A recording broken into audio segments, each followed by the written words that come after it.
Para narrar esta tensión, este enfrentamiento, Camus recurrió al mito fundacional, a la ironía perfecta de los dioses griegos, Sísifo. Sísifo, condenado a empujar una roca hasta la cima solo por verla rodar de nuevo al valle eternamente. El castigo, es lo que sabemos, no es el esfuerzo físico, es la conciencia de la futilidad. Por supuesto que no tiene ningún puto sentido estar arreando una puta piedra por la montaña una y otra vez sin fin. Pero Camus, con ese humor ácido que le permitía mirar a la cara la desesperación, nos regala un giro de lucidez. Hay que imaginar a Sísifo feliz. ¿Por qué? Porque en el breve instante de su descenso, Sísifo es más grande que su roca, es más grande que sus dioses, es más grande que su castigo, es dueño de su condena.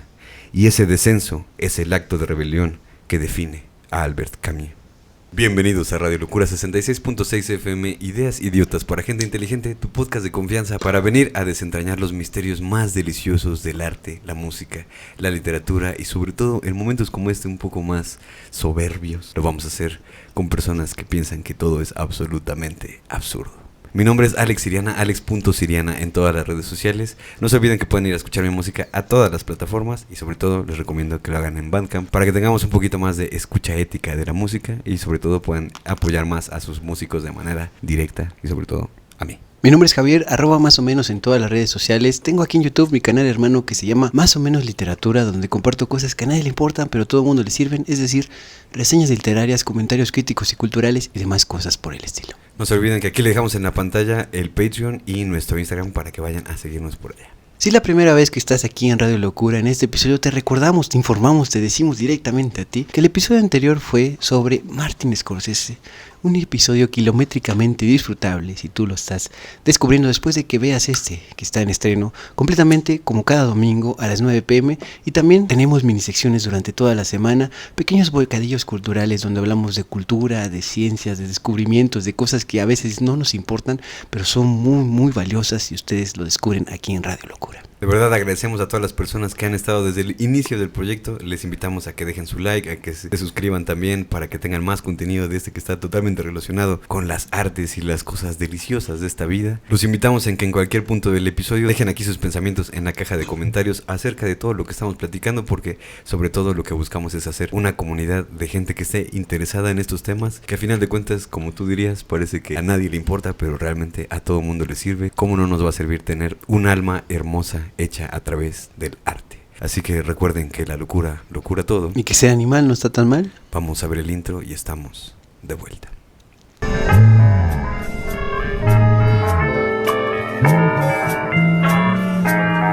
Radio Locura 66.6 en frecuencia moderada. Ideas idiotas para gente inteligente. Adiós.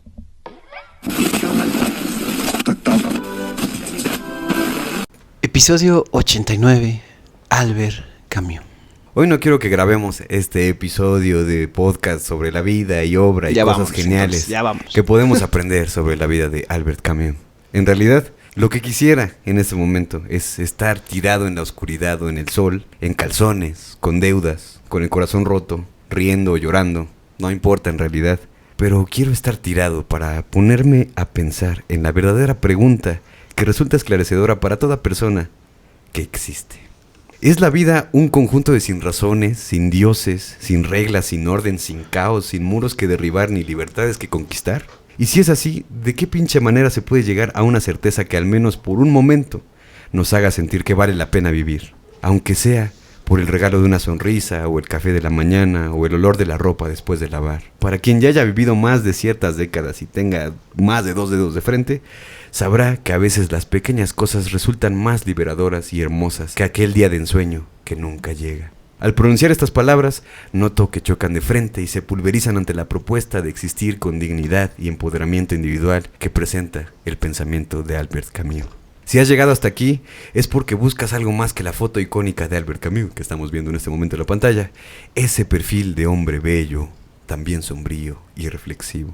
Quieres la verdad incómoda, la que solo un alma profundamente absurda puede revelar. Quieres saber por qué el hombre que te enseñó a dudar de todo creía en la decencia con la fe de un fanático. Te han dicho que fue el filósofo del existencialismo, una etiqueta que él detestaba con fervor. Te han hablado del absurdo como si fuera un concepto pulcro y ordenado. Pero la vida de Camus no fue ordenada, fue un choque perpetuo entre lo que debía ser y lo que era. Comenzando con la primera y más crucial de las verdades, Camus no era francés. O mejor dicho, no solo era francés, era un pied noir, un título que significaba pies negros, una persona con sus zapatitos negros de charol a los que los argelinos no estaban acostumbrados. Él era un europeo nacido en África, en ese vasto y sensual norte africano.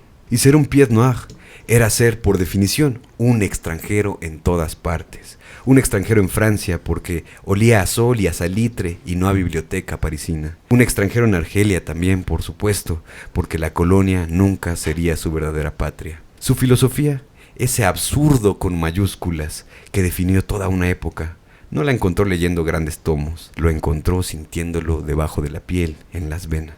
Su obra es simplemente el testimonio de un hombre que buscó, con la moralidad como única arma, una forma digna de existir en un universo que se empeña en no tener sentido. El hombre que vamos a comprender fue un moralista que era un Don Juan, confeso, un apasionado de la justicia social que terminó rechazado por la izquierda dogmática, un hombre lleno de vida al que la enfermedad le recordó, día tras día, la presencia insoportable de la muerte. Para narrar esta tensión, este enfrentamiento, Camus recurrió al mito fundacional, a la ironía perfecta de los dioses griegos, Sísifo. Sísifo, condenado a empujar una roca hasta la cima solo para verla rodar de nuevo al valle eternamente. El castigo, es lo que sabemos, no es el esfuerzo físico, es la conciencia de la futilidad. Por supuesto que no tiene ningún puto sentido estar arreando una puta piedra por la montaña una y otra vez sin fin. Pero Camus, con ese humor ácido que le permitía mirar a la cara la desesperación, nos regala un giro de lucidez. Hay que imaginar a Sísifo feliz.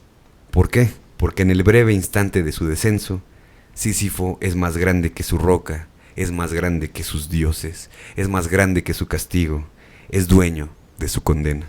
Y ese descenso es el acto de rebelión que define a Albert Camus. Para entender su radical humanismo tenemos que ir al origen. Mondovi, Argelia, 1913, creció en una pobreza brutal, con un padre que murió cuando él era un bebé y una madre analfabeta y sorda que le enseñó el valor del silencio digno. No había libros en su casa, no había intelectualidad, solo la necesidad y el maldito sol. En medio de esa escasez aparece el primer acto de justicia humana que modeló su vida, el maestro Louis Germain. Un hombre que vio la chispa en el niño pobre y lo empujó a la educación. Ese acto de solidaridad concreta se convirtió en la prueba empírica de su vida. Si la vida no tiene sentido trascendente, el sentido lo creamos nosotros en la decencia que mostramos al otro. El otro gran maestro de Camus fue el fútbol. Jugó como portero, la posición más solitaria y crucial, y muchos dirán que más vale verga.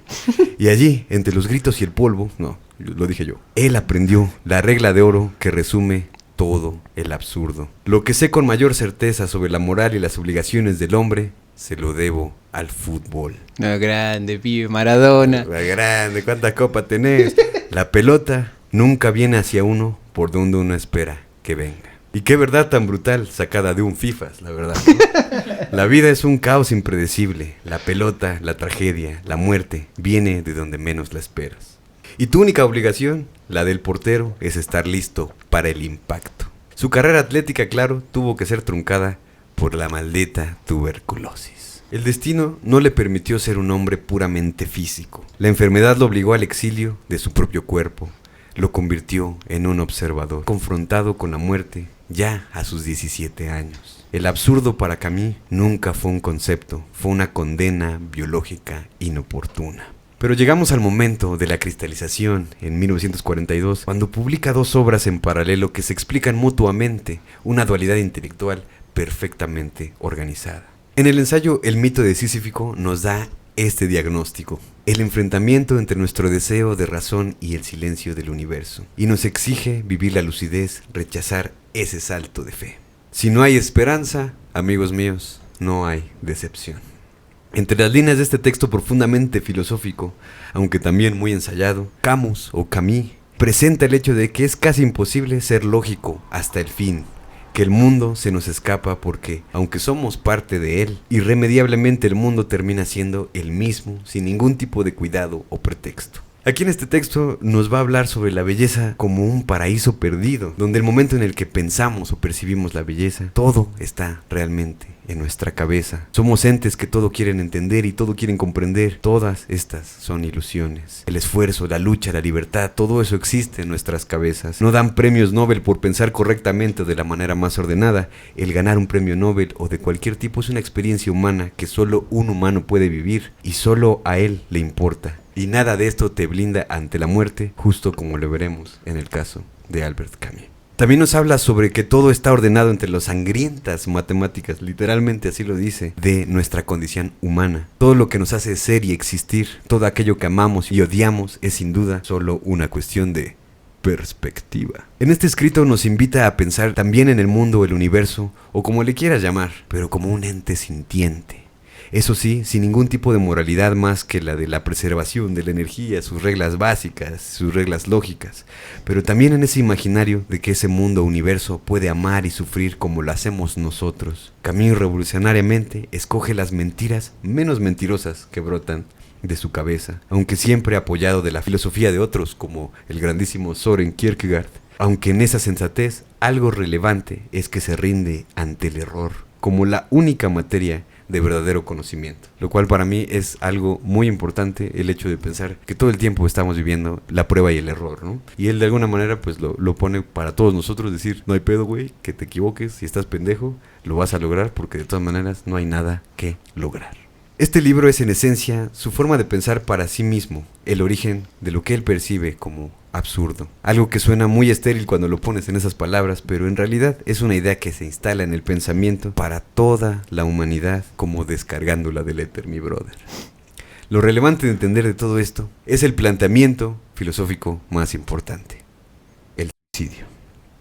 Y en ese mismo sentido es justamente que empieza el ensayo de esa manera, ¿no? No hay ningún tipo de problema filosófico más importante que la decisión entre acabar con tu vida o no hacerlo. Y creo que eso está muy planteado y muy claro a lo largo del ensayo, aunque tiene muchas dudas, pero siempre va asentando todas sus cavilaciones, sus reflexiones, en el sentido de que lo único que tengo es mi experiencia, mi cuerpo, mis sentidos, mi realización en el día a día. Y en eso se va a distinguir de otros pensadores, tanto previos como posteriores, de anclarlo en la realidad, y muchas veces no lo hace solamente en la cuestión social, sino en el individuo, en el sujeto. Y ahí es donde las discusiones llegan y lo empiezan a criticar porque dicen, bueno, entonces a ti no te importa la sociedad, nada más piensas que todos vamos sueltos así, y no quieres una justicia, digamos, en los grupos humanos y demás. Hay distintas maneras de debatirlo. Otros decían, bueno, si lo importante solamente es lo que le consiga a cada quien la vida, ¿no? Las oportunidades y tomar esas oportunidades en las manos o dejarlas ir, entonces en realidad ¿para qué intervengo, no? Entonces esas discusiones están dentro de este libro, pero lo que hay que recordar, más allá del asunto de acabar con tu propia vida, es la idea de que el absurdo sin el ser humano no existe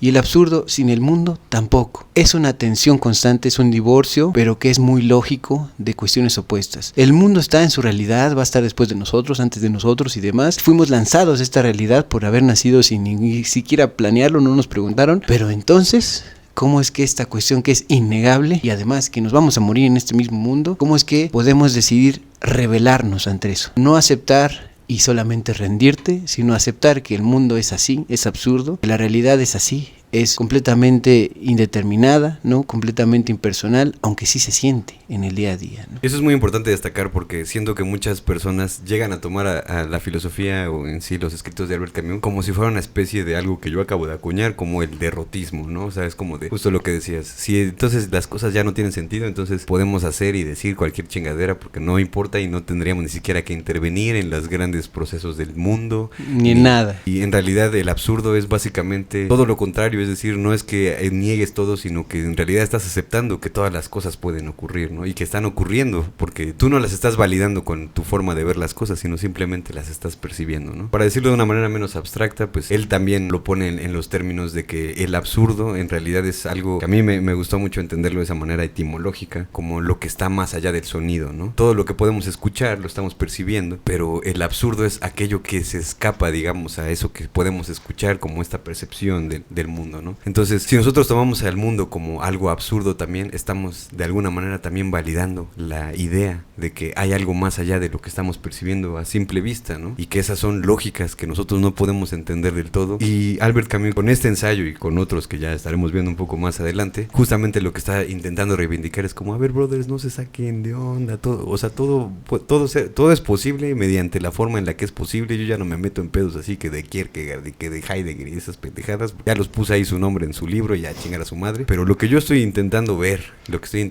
para mí, que yo lo siento un poco, no en ese sentido egoísta, pero sí individualista, ¿no? Viéndolo desde la perspectiva del individuo, él está intentando decirnos a todos, todas las cosas son posibles porque son posibles, mi brother, la chingada, y no puedes hacer nada, güey, ¿no? Todas las cosas que existen ya existen en potencia y tú pues realmente no vas a cambiar nada. Lo que sí puedes hacer es aceptar eso y actuar en consecuencia con lo que sientes, con lo que quieres. Y configurar las relaciones que esas cosas tienen para ti mismo, ¿no? Es decir, tus verdades, ¿no? Si tú crees en Dios, si no crees en Dios, si crees que realmente el amor existe o no, o solamente es una fuerza inventada o puras pendejadas, eso para ti va a ser la verdad. Y eso es, aunque para mí resulte absurdo, algo que va más allá de lo que yo pudiera escuchar de mi propia mente, aún así eso está ahí. Entonces se convierte en un clarividente indiferente ante la realidad.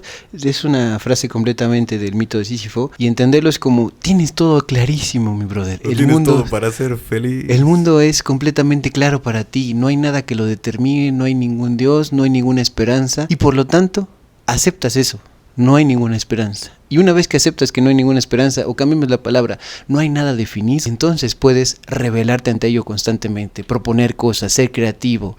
Y eso también será una pauta muy importante a lo largo de ese ensayo, que la creatividad, tanto desde el teatro como personajes de novela, de Dostoyevsky, del Quijote, demás cuestiones creativas, literarias y de teatro, le sirven para poner en perspectiva que aunque todo esté así, dado, que no esté completamente definido, sino que ya está, ya existe, entonces no te rindes y lo intentas una y otra vez con lo que a ti te late, con lo que tú estás buscando promover desde tu sensibilidad. Sí, y es una forma muy chida la que le acabas de poner, y realmente es un problema pues intenso, se tarda más de 5 páginas en escribir todo esto, lo que está diciendo, pero de hecho es algo muy breve, es algo que he escuchado repetidamente, no es de las mejores lecturas para entrar a Camus, sobre todo si no tienes como alguna noción de filosofía o ese tipo de cosas, porque él empieza a agarrar de alguna manera también, incluso me atrevo a decir lacaniana, ¿no? Algunas cosas topológicas, que empieza a decir como, esta es la distancia, el absurdo es la distancia entre el mundo y el hombre, y muchas cosas así que de repente pudieran resultar un poco confusas, pero cuando realmente estás entendiendo lo que está diciendo él entre líneas, que también podríamos decir que cada quien lo está interpretando como quiere en los términos camusianos, realmente él está diciendo que todos estamos pues subyugados a una realidad que pues no podemos entender de esa manera, y creo que tú lo dijiste mejor y por eso me callo. En todo sentido, entonces, sí, el mundo es horrible, el mundo no lo podemos controlar, el mundo no lo podemos sobredefinir, no lo podemos extralimitar, todas estas variantes, el mundo es culero, pero eso no nos exime de aceptar que es culero y vivir intensamente.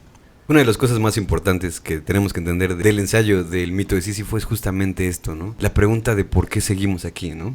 Si nosotros ya estamos aquí por una razón que no entendemos y tenemos el poder de quitarnos la propia vida, entonces ¿por qué no lo hacemos, no? ¿Qué es lo que nos mantiene aún viviendo, no?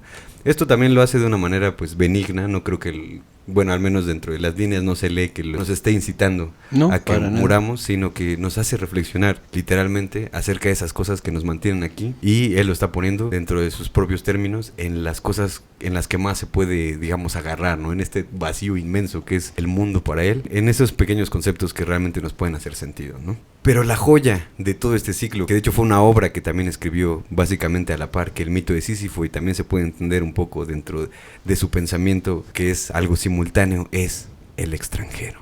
El caso práctico de lo que es más o menos todo este absurdismo. La historia comienza con una de las frases más icónicas de la literatura moderna. Hoy, mamá ha muerto. O tal vez ayer, no lo sé.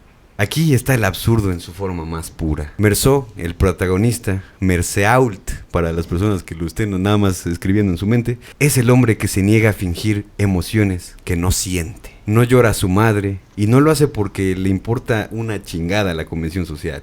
Vive en un plano puramente físico: el calor, el sexo con Marie, el café, el cigarrillo. La muerte de su madre es tan real como el sol que le da en la cara. La trama se acelera cuando la vida absurda colisiona con la violencia colonial argelina, que obviamente tiene muchísimo que ver con el contexto del mismísimo escritor. Meursault, involucrado en una disputa entre su vecino y un árabe, termina matando a este último. ¿Por qué? La justificación es absurda, casi cómica si no fuera trágica. Fue el sol. Fue el calor, fue ese rayo de luz implacable que lo hizo levantar la mano y jalar el gatillo. El absurdo se vuelve criminal, pero la acidez de Camus se revela en el juicio. Una vez encarcelado, Meursault es juzgado y condenado, y aquí está la grandísima crítica social que hace Albert Camus. No lo condenan por el asesinato, de cierta manera, sino por la indiferencia ante la moral burguesa, por no haber llorado a su madre, por no creer en Dios, por no creer en nada, por no sentir nada. Este cabrón parece una pinche piedra, güey. Pero en ese sentido es que no está mintiendo. Eso va muy de la mano con incluso el discurso que dará, me estoy adelantando un poco, pero en el premio Nobel, cuando le dan el reconocimiento, Camus insiste que hay dos labores importantes para el artista. Uno es el compromiso con la verdad y el compromiso con la libertad. En el caso del extranjero, con el protagonista de esta manera, es que en ningún momento está poniendo excusas o algún tipo de improvisación de paréntesis social de, bueno, voy a mentir de esta manera y por lo tanto ya nadie me va a juzgar porque no estoy llorando a mi madre. En realidad, si no la llora, si no externa eso, es porque no lo está sintiendo. Entonces está atendiendo a su propia verdad, sí, de lo que atraviesa. Y también, por otro lado, la cuestión de la libertad está completamente en cuestionamiento en esta novela por el mismo juicio del final y por el mismo juicio social de, pues es que eres un insensible, cabrón. Entonces, ¿por qué no estás llorando a tu mamá, cabrón? Entonces, ese tipo de cosas ya me siento Guillermo del Toro, cabrón. Pero volviendo Vayan a ver el episodio de Guillermo del Toro. Por supuesto que sí. Pero volviendo al extranjero, es que esas dos cuestiones importantísimas para el artista se ven ahí aplicadas en su personaje, quizás el más famoso de toda la carrera de Albert Camus. Entonces, en todo caso, la verdad es algo que nunca deja de tomar en cuenta de lo que siente, de lo que es auténticamente Meursault en esta novela, y por lo tanto, si no tiene ganas de llorar, no llora, y si se acaba de morir su mamá y van al cine al día siguiente, o están viendo el teatro, lo que sea, y se ríe a carcajadas, acompañado de su interés amoroso Marie en esta historia, es porque eso sí lo está sintiendo, aunque su madre se haya muerto ayer, ¿no? Entonces, o antier, no sabe, ¿no? Entonces, en todo caso, no sabe, cabrón. Este güey está completamente atendiendo su propia verdad sin seguir las convenciones sociales. Entonces, por lo mismo, es un raro, es un extranjero. Y su verdad es cualquier verdad, o sea, realmente ni siquiera la pone en algún momento de manifiesto como yo todo el libro me voy a comportar así. No. Porque, o sea, simplemente, de hecho, yo diría que es un pensamiento muy adolescente. Yo creo que muchos se sentirán muy representados en, por ejemplo, el funeral de su madre, ¿no? Que es de repente... Que prende un cigarro. Toda esta tristeza y todo, pero pues así como de, güey, ¿qué pedo con esa señora? ¿Por qué está llorando, güey? Y luego este cabrón viene a chingar con el café, güey, y luego no dejan fumar acá, y ya chinguen a su madre. Y son realmente las cosas cotidianas las que están haciendo que este güey pues esté como haciendo tierra literalmente en la realidad, aunque de alguna manera pues no está pensando en algo absolutamente extraordinario, ¿no? O sea, no es que sea un personaje de que está cavilando un chingo y que reflexiona sobre la realidad de todo, solo está puntualizando lo que sucede, lo que está sintiendo físicamente, porque eso es muy cierto, del calor y demás cuestiones físicas, sí, de atmósfera también a lo largo de la novela, pero él siempre entonces no es un personaje, insisto, que sea súper profundo pero que no habla mucho, sino que en realidad no piensa demasiado más allá de lo que sucede y por lo tanto no declara mentiras al mismo tiempo. Eso es muy cierto. Al final, encerrado y enfrentado a la ejecución, Meursault reflexiona y en su celda tiene un momento de éxtasis. Al encarar al capellón y rechazar la idea de una vida después de la muerte, se reconcilia con el silencio indiferente del mundo, que pareciera ser realmente, él sin saberlo y él realmente sin buscarlo, uno de los grandes fines que tiene él como protagonista, al menos en la mente del escritor Albert Camus.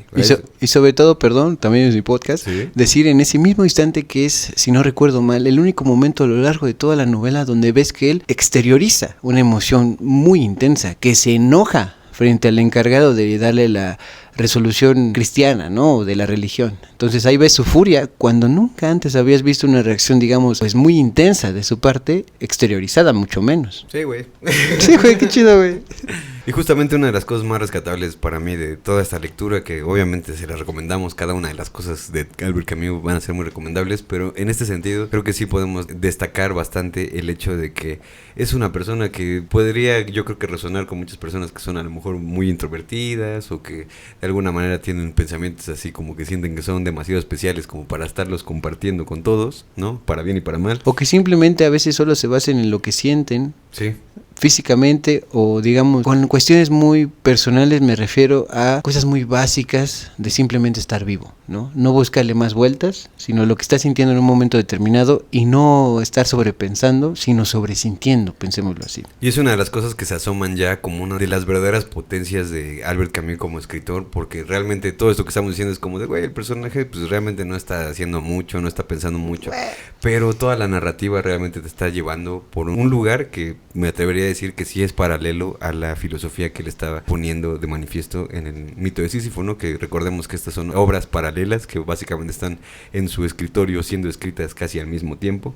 Entonces, pues, más o menos como a sus 20 y tantos años, 28 años, por ahí. Sí, bastante joven. Entonces, él está apenas intentando comprender la vida a través de su nueva visión como un adulto, digamos. Y esto realmente sí se ve muy, muy representado en este libro. Esta obra también nos dice que la felicidad no reside en la esperanza, sino en la aceptación lúcida de nuestra insignificancia. Y de nuevo, ¿no? Pues volvemos a hablar de esto como el pedo acá no es que las cosas valen verga y es como un nihilismo, ¿no? Que ya a lo mejor negarlo todo y ya no hacer nada y así. Y que de hecho vayan a ver el episodio de Friedrich Nietzsche, ¿no? Que de alguna manera también él estaba un poco en contra de esta forma de pensar, pero pues se le ha catalogado de esa manera, pero para que entendamos un poquito más acerca de lo que nos hablamos cuando decimos el nihilismo, ¿no?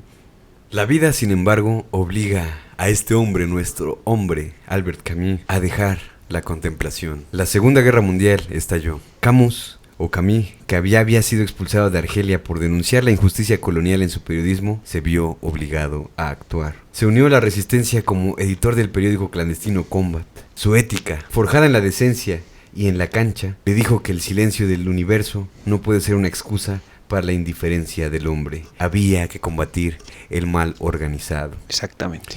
De alguna manera, pues aquí también tenemos una cierta decepción de parte de Camus que tiene que ver obviamente con esta tuberculosis que va a estar todo el tiempo desde, como les dije, sus 17 años hasta ya bien entrada su pinche adultez, en la que pues él se va a intentar también enlistar en la milicia, pero pues lo terminan mandando a la chingada porque dicen aquí no aceptamos tuberculosos, ¿no? Pues esto lo lleva a París, a la vida en París, lejos del sol argelino. Esto presenta en Albert Camus una nueva contradicción. Él era el escritor de la decadencia, pero en su vida personal era un verdadero Don Juan, el hijo de la chingada, que traía un sufrimiento considerable a su familia.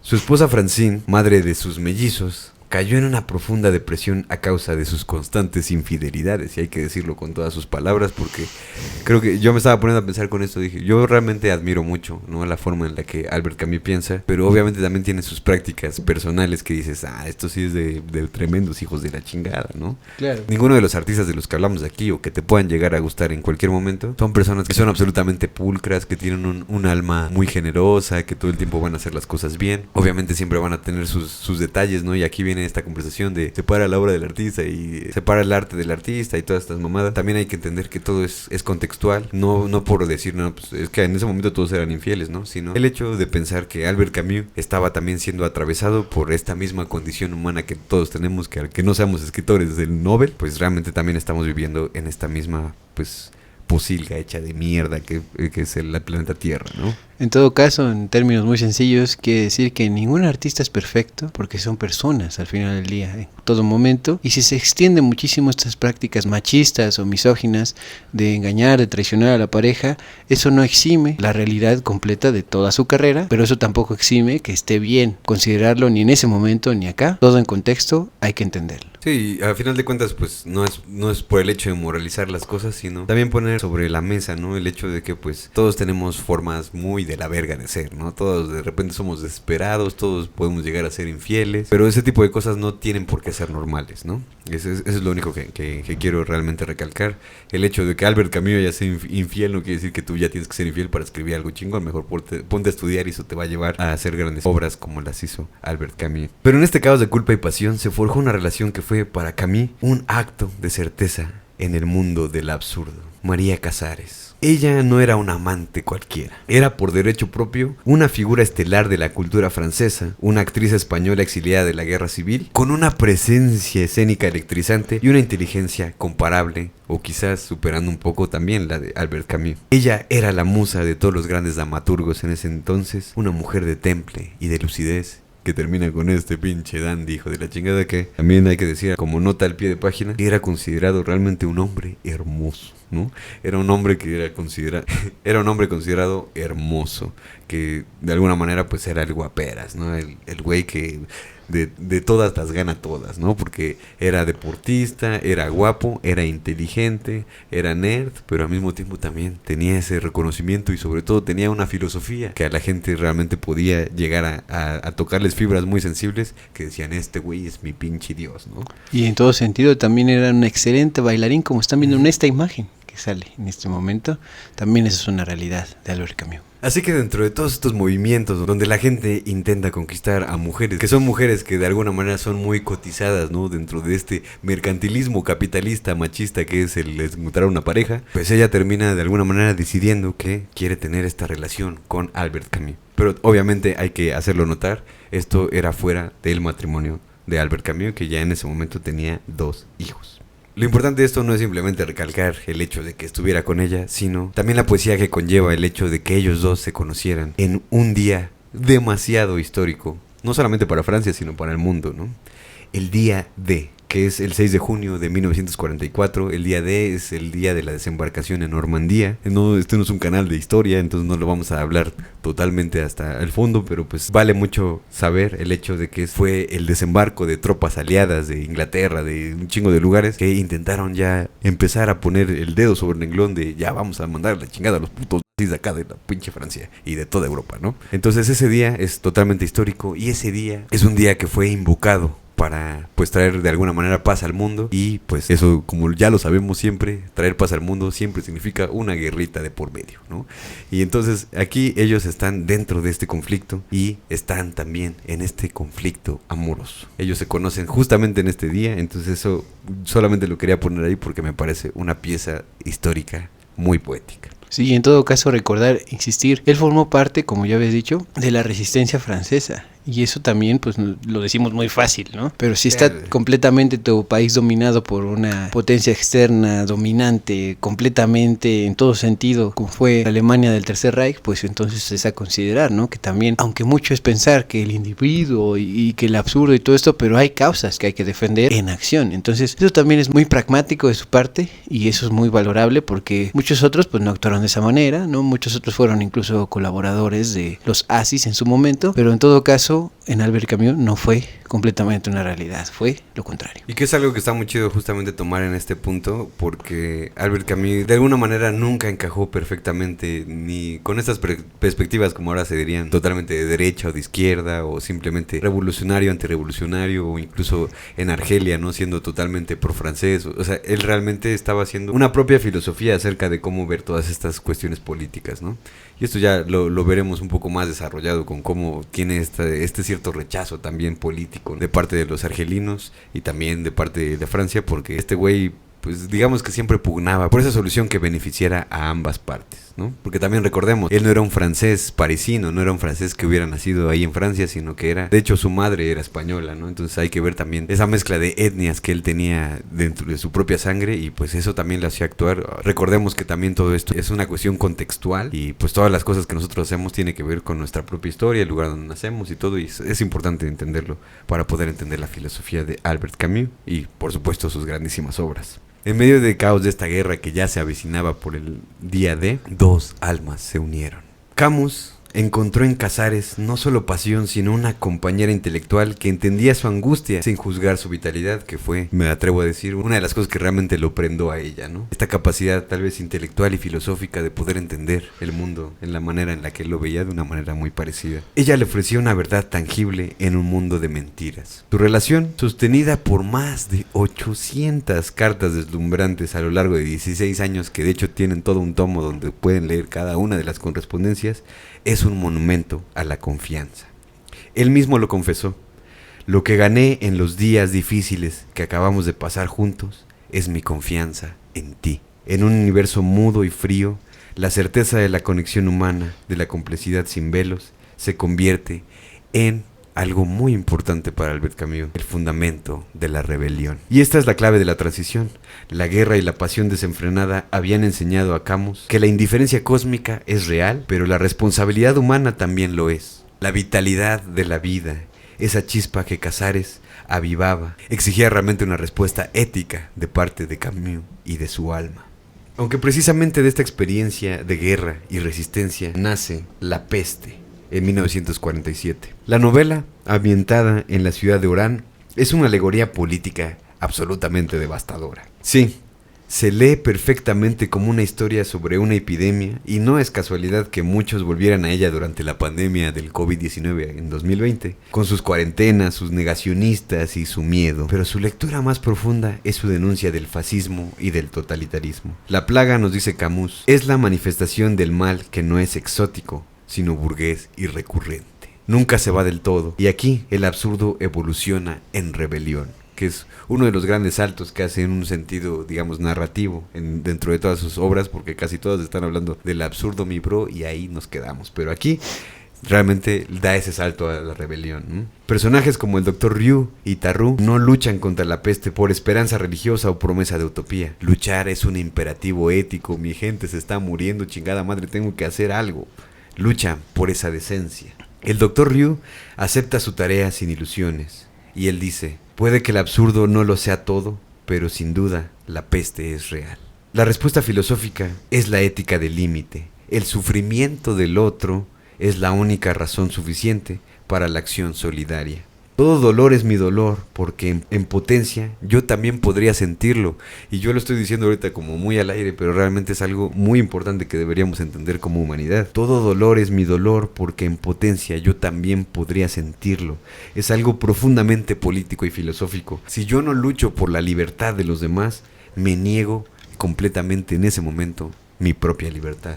El absurdo ya no es soledad para Camus en este libro, es hermandad en la adversidad. A mí me gusta mucho la perspectiva de esta lectura, en que la hermandad existe realmente en la adversidad, porque pues en esta adversidad cabe básicamente todo el mundo, ¿no? El hecho de que estamos viviendo en un pinche mundo capitalista, en el hecho de que de repente por cualquier cuestión cultural y que ya salió un nuevo programa de los Derbez y ya nos metieron pura puta mierda en el cerebro, entonces ya tenemos otro tipo de sensaciones, ya tenemos una cuestión diferente del amor, porque ya la música, el poder blando, la cultura nos está todo el tiempo cambiando. De alguna manera pues estamos siempre en esa guerra espiritual, en esa guerra mental, guerra filosófica. Lo que Albert Camus nos está diciendo es como: yo no tengo ninguna pinche respuesta a este pedo, pero lo que sí sé es el fundamento que va a hacer que todo esto de alguna manera vuelva a renacer como algo pues benigno, algo hermoso, algo bonito que podemos compartir entre todos. No se queda nada más en esa lección, ¿no? Tampoco se trata simplemente de ideologizar el punto de que todo es bonito, todo es hermoso, y aunque todo es absurdo, todo está realmente precioso, sino que dentro de toda esta adversidad que es el mundo en sí mismo, no estamos del todo solos, porque elegimos no estarlo. Y eso para mí es una verdad verdadera que yo tomo como algo verdadero, y tengan la suma de los que no creen lo mismo. Y sobre todo también considerar que la estructura de esta novela es muchísimo más libre, ¿no? Es como una recuperación testimonial de las diferentes experiencias que están teniendo los personajes, y en eso puede ser como una cuestión muchísimo más pues documental, ¿no? Como estar leyendo una peste que nunca sucedió, pero que si la recuperaran en un documental que se publique en cualquier plataforma contemporánea, pudiera tomarse así con los testimonios directos de los personajes implicados, que pueden ser el hijo de tu vecino, ¿no? No necesariamente tiene que ser el rey o el presidente de tal ciudad que está sufriendo un asedio. Todos, ¿no? Lo vivimos en el COVID de alguna manera, ¿no? Y eso pues es algo innegable, ¿no? Recordar el 2020, 21, incluso el 22, es recordar también, aunque no la hayamos revisado, La Peste de Albert Camus, ¿no? Esa realidad que nos tocaba a todos. Muchas personas perdieron seres queridos, y también muchas personas afortunadamente tuvimos experiencias diferentes, ¿no?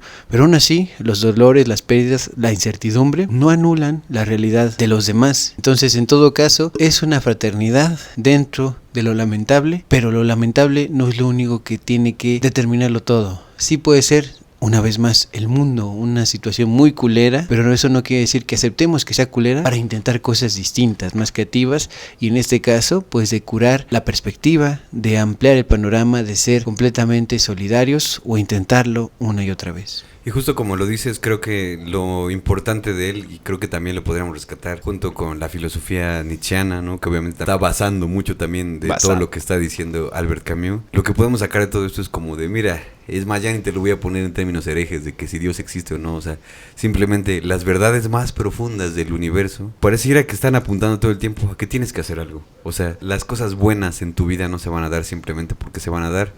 Puede y cabe la posibilidad de que sea así, como el hecho de encontrarte un billete de lotería, que es el sueño capitalista, de repente tener tu pinche banco lleno a la chingada. Pero aquí lo realmente importante es, sí puede llegar a pasar eso, pero también es mucho más probable el hecho de que puedas llegar a tener dinero, comodidad o simplemente paz espiritual o tranquilidad mental por el hecho de trabajarla, ¿no? Digamos que es la forma más sencilla de poder lograrlo y de alguna manera que está comprobado por Radio Locura, que si te pones a trabajar en las cosas que realmente te hacen sentir por dentro que tienes cierto propósito, que si lo quieres poner de esa manera es algo inventado por ti mismo, o que ya lo estás viendo como un reflejo en el mundo porque tú dices, yo puedo ayudar a esa persona porque sé que si yo no la ayudo esta persona va a valer verga.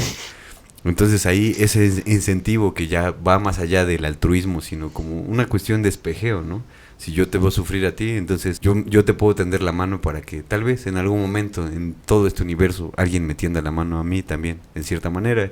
Y es también una cuestión filosófica que ya nos podemos poner a revisar en otro momento, ¿no? De cómo también la persona que ayuda está siendo dotada de cierto sentido por el hecho de encontrar a alguien a quien ayudar, ¿no? Entonces creo que Camus y Nietzsche lo que están diciendo un poco que podría tomarse como un paralelismo es como de las cosas van a pasar porque tú vas a hacer que pasen, al menos dentro de tu percepción, dentro de tu vida, ¿no? Al menos las cosas que realmente te competen, ¿no?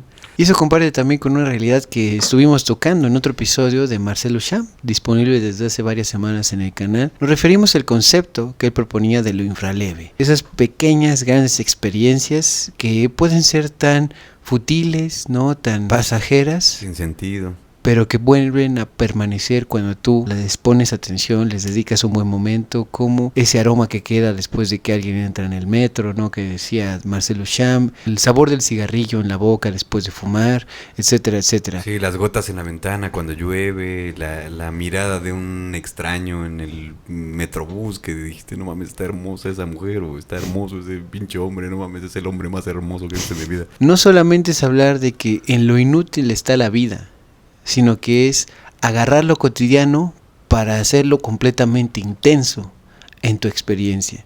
Y eso es innegablemente camusiano, eso es innegablemente también nietzscheano por otra parte, y también de Marcel Duchamp, ¿no? Entonces, estos 3 episodios como que se están abrazando completamente. Ahora veo esa. Y sin ningún problema, si no los han visto, los invitamos una vez más, después de ver este episodio, vean el de Nietzsche y vean el de Marcel Duchamp. Por muchas de estas cosas que hemos estado diciendo, y también muchísimas más que les invitamos realmente a tener una lectura consciente sobre la peste de Albert Camus, aquí nos podemos dar cuenta que Camus se consolida con este libro como la voz moral de su generación. Y precisamente cuando su estrella brilla más, viene el choque inevitable. Hay que hacer la transición de la peste a Sartre con el peso del destino. Ustedes dirán, a mí qué chingada madre me importa este cabrón cara de sapo, pero tiene mucho que ver con Albert Camus. La historia de la peste es la historia de esta cuarentena forzada por la enfermedad, la historia que también sigue esta cuarentena de alguna manera forzada ideológica. Pero aquí entran en escena Jean-Paul Sartre, el existencialista de París, él sí era francés, y Simone de Beauvoir, la dama de hierro del existencialismo y del feminismo. Ay, güey. Camus y Sartre era el dúo dinámico de la posguerra, la conciencia de la izquierda. Pero la diferencia entre ellos era abismal y era casi cómica. Sartre era el güey cerebral, el hombre de la teoría densa. Camus, el hombre del sol, el de la decencia instintiva. El choque en el fondo era entre dos éticas. La ética de Sartre, de alguna manera podríamos decirle el filósofo de la acción, que creía en la libertad radical, Radical Optimism Tour, Dua Lipa 2025, y en el compromiso político con el marxismo. Para él, la ideología y la dialéctica histórica podían justificar cierta violencia en nombre de la utopía futura. De Sartre, estamos hablando de Sartre. En el caso de Camus, que podríamos llamar el filósofo del límite, creía en la rebelión, pero que tenía un límite innegociable, como ya lo decía, el respeto por la vida humana presente. La decencia aprendida en Argelia era más importante que cualquier utopía prometida por esos pinches parisinos para Albert Camus. El drama se complica con Simone de Beauvoir. Ella, con su influyente feminismo existencialista, expuesto en su libro El segundo sexo, del cual hablamos de una manera un poco breve, pero también contextualizada en el capítulo de Rosario Castellanos, que pueden ir a ver ya mismo en el canal. Ella veía en la libertad radical de Sartre la única vía para que la mujer rompiera con el rol del otro y se convirtiera en sujeto. Beauvoir, una figura imponente, no tenía un alto concepto de Albert Camus en lo personal. Ella lo veía como un hombre que encarnaba la contradicción burguesa, un intelectual que hablaba de ética, pero era un Don Juan en casa, un hombre que no vivía su filosofía. Algo que de alguna manera, pues, desde el punto de vista femenino, literalmente de Simone de Beauvoir, pues puede llegar a ser bastante problemático, porque todos dirían, no, pues es que Albert Camus es la encarnación de la maldita rebeldía y de todas estas cosas que él está postulando en su filosofía, pero ella de alguna manera, bajo también la lupa de su feminismo y también de la lupa del existencialismo de Sartre, lo veía como una cuestión pues un poco desfasada, ¿no? Aunque también se corre el rumor, ¿no? Habría que verificarlo en todo caso, que dada la relación abierta que tenía Sartre con Simone de Beauvoir, en algún punto hubo algún interés por parte, se cuenta en este rumor, ¿no? Radio Chismura ya en este momento, de que Simone de Beauvoir en algún momento estuvo interesada en ese plano, ¿no? De relación, de acercarse de manera amorosa a Camus, y que Camus la rechazó, digamos, de la manera más educada posible, pero que no hubo esa concreción, digamos, de deseos. Eso se queda de tarea para una minisección y también para ustedes, para que revisemos también la cuestión de esta libertad sí que tenía Simone de Beauvoir y Sartre completamente abierta, ¿no? En su propia relación, pero que quizás estuvo en juego también este otro aspecto, digamos, ya en atraerse de alguna u otra manera, o por lo menos de Simone de Beauvoir a Camus o a Camus, se queda de tarea. Para Simone de Beauvoir, el absurdo de Camus era una retirada, una forma de no comprometerse con la acción transformadora que el existencialismo sartreano exigía. Pero como ya les había dicho, todo esto es bajo la lupa de las filosofías a las que ella estaba un poco más expuesta, y de alguna manera pues también estas propuestas de Camus eran pues de un niñito, ¿no? Básicamente para ellos también era como pues es un carnalito, es un güey que anda por ahí, pero pues también anda diciendo pura mamada este güey. Este tenso triángulo personal e intelectual estalló en 1951 con la publicación del ensayo de Camus, El hombre rebelde. Este libro es una crítica feroz y moralista a los intelectuales de su época que, en nombre de la necesidad histórica, se atrevían a justificar el terror y el crimen totalitario. De alguna manera, pues no es algo que esté totalmente descontextualizado de toda la historia universal, porque nosotros lo podemos ver ahora mismo con esta cuestión de Estados Unidos, Venezuela, Ucrania, Gaza, Israel, básicamente creo que podemos decir todos los pinches países del mundo, y nada más quedaría a lo mejor por ahí Australia, ¿no? Sin ningún pedo, que también pues tienen sus nexos con la Gran Bretaña. Y también Sudán, y también el Congo, y también México mismo, también lamentablemente, y mucha parte más, además de Venezuela. Y Argentina, pobrecitos. Lo siento Milei por esa gente que votó por ti, porque también en la Argentina, pobrecitos, la verdad, les está yendo muy mal. Pues, mucha fuerza desde Radio Locura. Grande pibe. Para Camus, la rebelión debe decir sí a la dignidad, pero debe trazar una línea y decir no al asesinato en nombre de la historia, en nombre del poder, en nombre de la paz, ¿no? Que es algo muy pinche, que de alguna manera realmente es absurdo, ¿no? Cómo buscamos paz a través de la guerra, ¿no? Para que haya paz, entonces primero tenemos que demoler absolutamente el 95% de tu ciudad para que nos dejes de estar chingando, ¿no? Esas obviamente son narrativas que también están atravesadas profundamente por cuestiones políticas, pero desde el punto de vista de Albert Camus, realmente estamos pugnando, ¿no? Todos los seres humanos por una paz que realmente sea una verdadera paz, ¿no? Donde no tenga que haber pues sangre, muerte y todo esto para poder lograr ese tipo de cosas que queremos vivir todos los días, la paz absoluta. La respuesta de Sartre a este pinche libro, El hombre rebelde, en su revista Los Temps Moderns, los tiempos modernos, fue brutal. Acusando a Albert Camus de ingenuo y de moralista, y por qué no, hay que decirlo también, pues porque obviamente también estaba echándole un poquito de piedras a ese existencialismo que este güey ya traía unos años ahí desarrollando, y bueno, pues unas cuestiones también, un poco de ego también podríamos decirlo, ¿no? Aquí ya hay una ruptura básicamente entre ellos, ¿no? Porque pues ya estamos teniendo algunos pedillos ahí, pues unos meteorillos, ¿no? Justamente con este rumor que tú también estabas poniendo de manifiesto y todas las cosas que ya estaba poniendo Albert Camus en sus propios escritos, que también hay que decirlo y es muy prudente de alguna manera mencionarlo. Albert Camus, como ya lo hemos dicho, él era un hombre apuesto, era un hombre que básicamente lo ganaba todo en todo, ¿no? Porque pues tenía ángel el cabrón. Era magnífico en ese sentido, al menos para la gente de la época. Y de hecho en uno de sus cuentos, que será la recta final de su cuestión narrativa, dice con Jonás o el artista trabajando, recomendación también muy buena, que tiene una buena estrella, ¿no? Eso también se le presenta al mismo Albert Camus, aunque el absurdo también jugó sus cartas de frente a su propia historia. Pero me estoy adelantando. Y en ese sentido, comparándolo con Sartre, Jean-Paul Sartre, pues este güey, como ya les había dicho, no estoy mintiendo, no quiero hacer mofa de su forma de verse, ¿no? De su cuerpo, pero pues su forma de ver en sí. Parecía un sapito, ¿no? Sapito.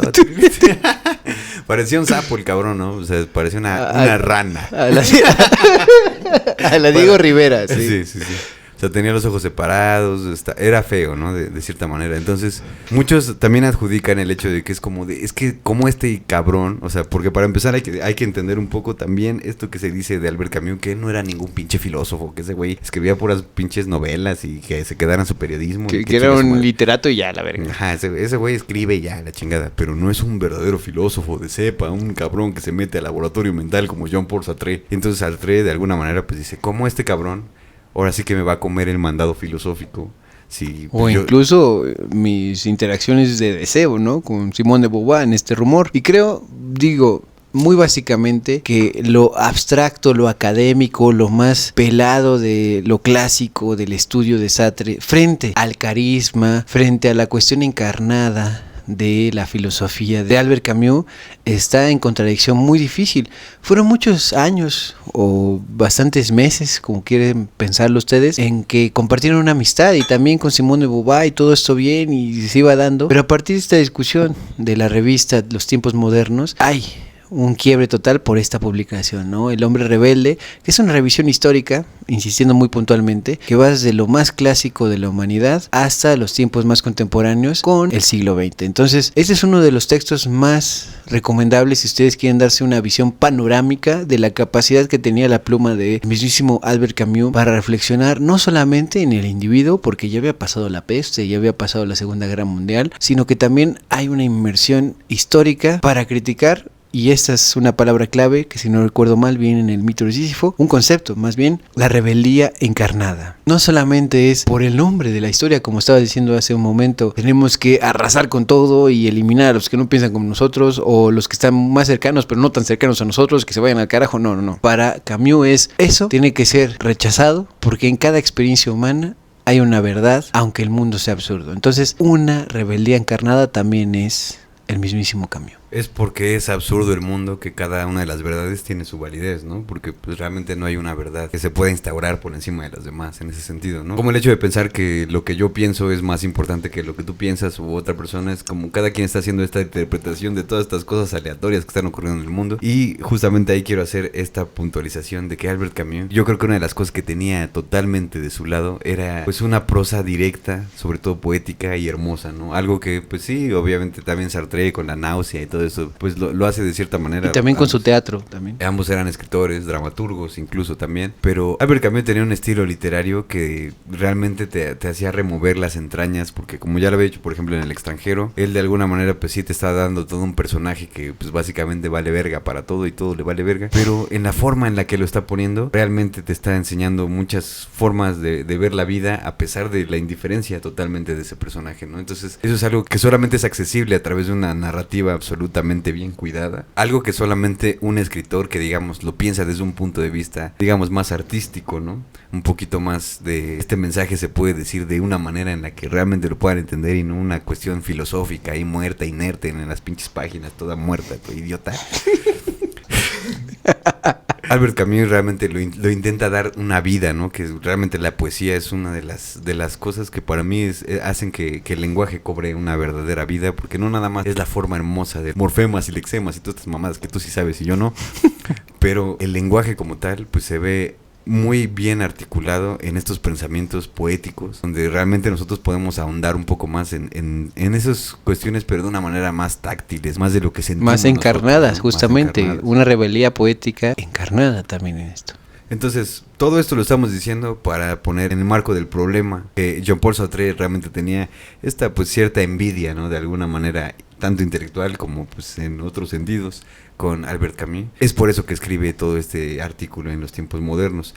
Camus replicó con una carta abierta a todo esto. La ironía se consumó. El hombre que había dedicado su vida a combatir la soledad terminó siendo el exiliado moral de la intelectualidad parisina a través de Sartre y también otros cuantos más, y lo convirtió en un paria por negarse a rendir su ética ante todas estas ideologías. Una maldita lástima que esa amistad se haya roto, dicho muy claramente. Sí, porque tenía mucha potencia el hecho de poder desarrollar Obviamente el absurdismo mama mucho, realmente toma mucho del existencialismo sartriano. Y de hecho él lo hace de manifiesto. En el mismo mito de Sísifo. En el mismo mito de Sísifo cita a la náusea de Sartre, ¿no? Que de hecho, bueno, no lo hace directamente, pues dice, por ahí como alguien escribió en estos tiempos modernos acerca de la náusea, pues ahí es una referencia absolutamente clara a Jean-Paul Sartre, ¿no? Pero en medio de esta ruptura con sus amigos, se cernió sobre él una crisis mucho más grave, la guerra de independencia argelina. Camus se encontró en un lugar imposible, en un purgatorio político. Amaba su tierra natal, por supuesto que sí, y como periodista había denunciado la miseria de los árabes colonizados, pero como Pied Noir, nacido en una familia humilde de colonos, no podía aceptar la violencia del FLN contra los civiles de ambas comunidades. Intentó mediar, abogando por una tregua civil que protegiera a inocentes, una postura que fue condenada como traidora, como un pinche güey, eres tibio, cabrón, aquí tiene que morir alguien. O sea, es la forma en la que se veía, ¿no? Entonces claro. Camus lo que estaba intentando decir es como, yo soy justamente una encarnación de este hombre rebelde que digo, no, cabrón, busquemos una tercera opción, ¿no? De alguna manera. Y esto es lo que hacía que muchas personas lo sintieran como una postura tibia, ¿no? A mí me recuerda mucho el hecho de cómo ahora en la modernidad leemos muchas cosas, no nada más del pasado, sino del presente, ¿no? Como lo podemos ver en muchísimas representaciones. Una de ellas, yo creo que la más palpitante, al menos en estos tiempos modernos, es la cuestión de Gaza e Israel, ¿no? Hay personas que obviamente al ser de Israel o que simplemente por cualquier inclinación política de derecha apoyan totalmente la causa de pues, la ocupación y de andar matando gente y todo este pedo. También está la gente absolutamente de la izquierda, que ya podremos profundizar en algún momento, de cómo toda la historia de la izquierda está súper entramada con esta liberación palestina, ¿no? Que tiene más de 80 años o 90 años realmente ocurriendo como un proceso histórico que de repente dices, cabrón, ya por favor que ya termine este pedo. Que ahora estamos viendo una de las mayores catástrofes en una cuestión de crímenes de lesa humanidad y todas estas cosas, pero también recordemos que hay gente que pues al no saber realmente qué es lo que está ocurriendo en esto, dice, no, pues digamos que yo no apoyo a ninguno porque pues para mí los dos deberían simplemente dejar las armas y abrazarse y hacer familia con Chabelo todos los domingos, ¿no? Pero realmente las cosas no son así cuando las entiendes en un contexto de que pues obviamente hay una ocupación israelí, ya chingada madre, ya sé que no me van a venir a chingar los de YouTube y familia con Chabelo. Pero hay que entender, por ejemplo, que no siempre estas terceras opciones son inválidas, ¿no? En ese sentido, por ejemplo, para Camus es como de, claro, por supuesto, güey, pues está chido, ¿no? Si ya no quieren ser parte de Francia está chido, pero ¿por qué tienen que morir niños? ¿Por qué tienen que morir mujeres y demás personas, ¿no? Que casi siempre lo ponemos en ese sentido muy de paréntesis, siempre hablamos de niños y mujeres como si los hombres no importaran, pero pues los hombres también están ahí representando a la población, ¿no? Y también son masacrados. Y eso es algo totalmente reprobable y es algo que en este marco histórico de Camus, él también estaba pugnando porque esto realmente no fuera así. Y con todos estos conflictos de que fuera llamado tibio y que la gente dijera, ese pendejo, qué chingada tiene que decir, nada más escribió 2, 3 libros y ya que se calle. Aquí es donde realmente su absurdo personal se hizo político. La decencia no tenía cabida en la dialéctica de la sangre, esa pinche frase me encantó, en este mar de violencia, de insurrección. La paradoja central de su vida se hizo insoportable en 1957, tras recibir el premio Nobel. Cuando un periodista le preguntó sobre Argelia, la respuesta fue un grito de dolor, el acto final del hombre que era capaz de elegir la abstracción sobre el afecto. Creo en la justicia, dijo Albert Camus, pero defenderé a mi madre antes que a la justicia.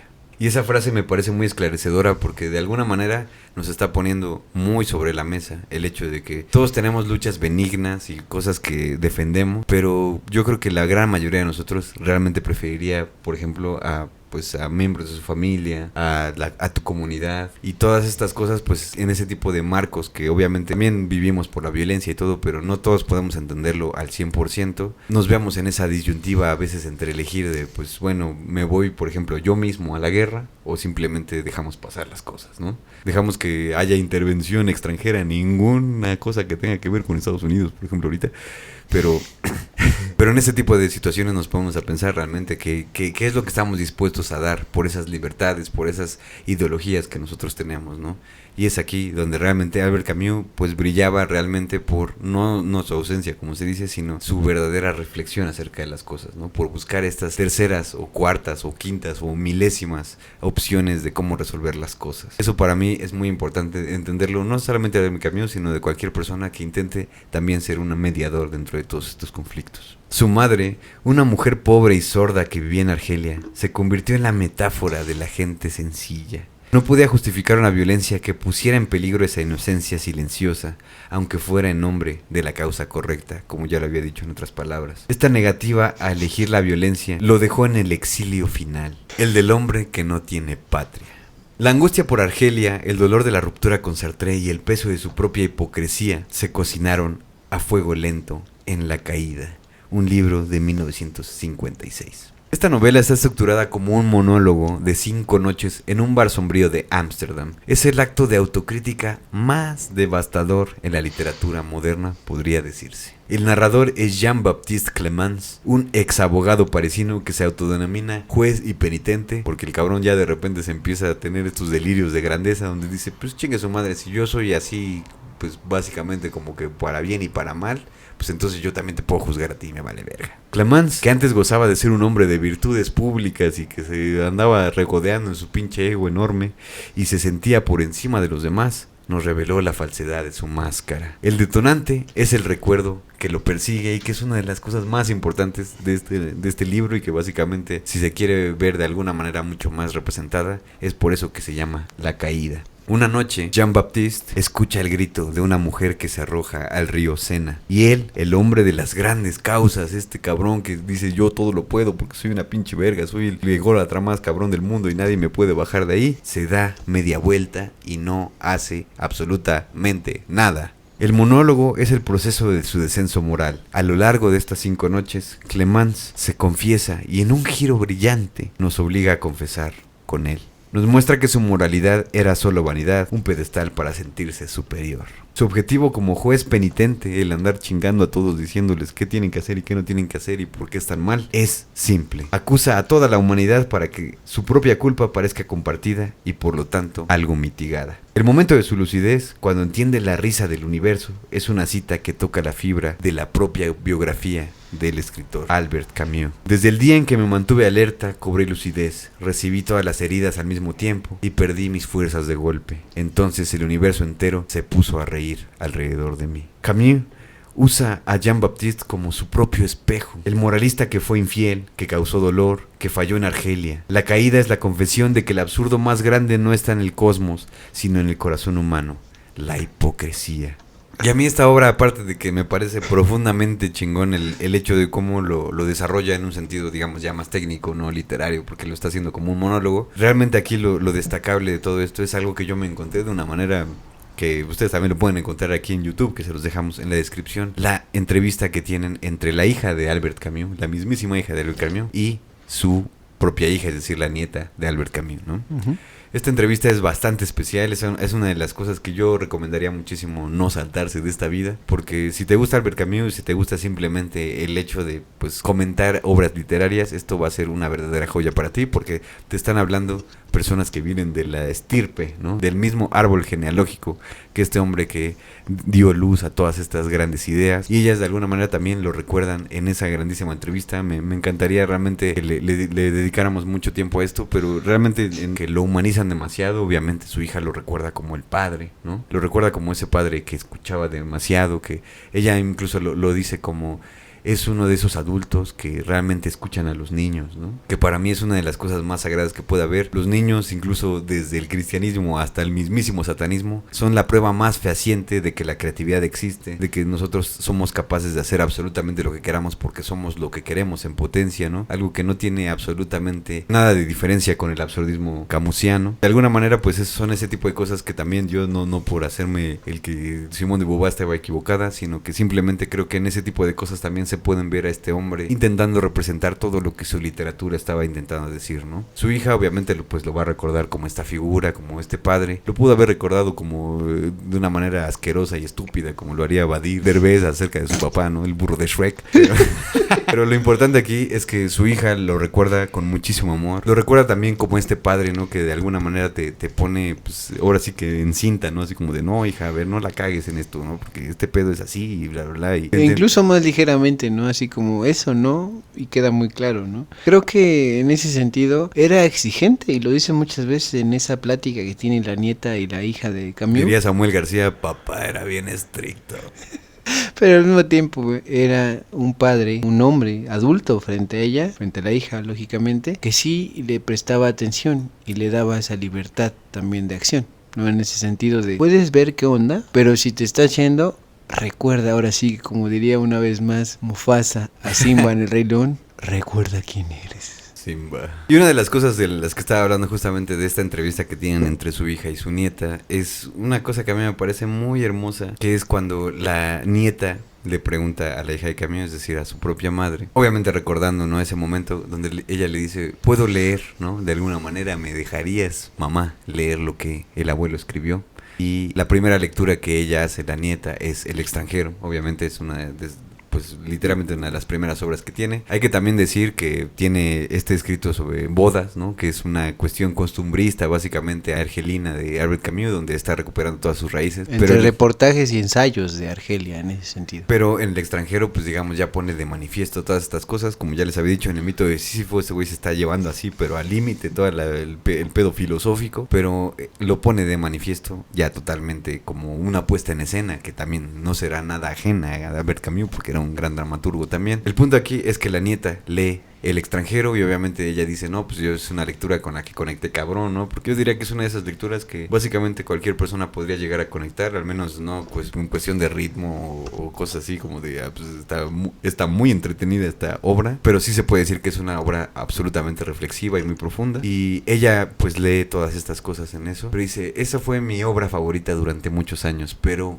mi gran verdadera obra favorita de todo esto es La caída. Y ella lo dice de esta manera, la caída para mí representa la verdadera madurez literaria de mi abuelo. Y es algo a lo que yo creo que obviamente pues al ser su nieta y no lo podemos rebatir en ese sentido, pero en un sentido ya como buscándolo ya nosotros como una verdadera aventura literaria, sí podemos estar de acuerdo en que aquí se siente un Camus muy muy consciente acerca de lo que está incluso reflexionando, porque como les digo, todo esto realmente es un espejo de toda su historia y por eso para mí es un verdadero placer tener este tipo de episodios donde ahondamos en toda la historia de una sola persona, intentamos comprender un poquito por qué están haciendo esas cosas. Y aquí en La caída nos podemos dar cuenta de eso, ¿no? Todo lo que hemos hablado de las infidelidades y que Simone de Beauvoir y que Sartre y cómo lo mandan a la verga por todas estas cosas que de repente dices, bueno, a mí qué chingados me importa todo lo que esté diciendo Albert Camus. Pero cuando tú agarras ese libro, por ejemplo, y sabes todas estas cosas, entonces empiezas a dotarlo tú mismo también de cierta profundidad que siempre ha estado ahí, pero hasta ese momento lo puedes entender de esa manera y es algo que para mí es bastante rescatable y es algo que si de alguna manera te gusta la literatura es algo imperdible, no nada más en la literatura de Camus, sino en toda la literatura siempre tener un poquito de contexto de por qué las obras son como son, siempre van a ser muy muy nutritivas.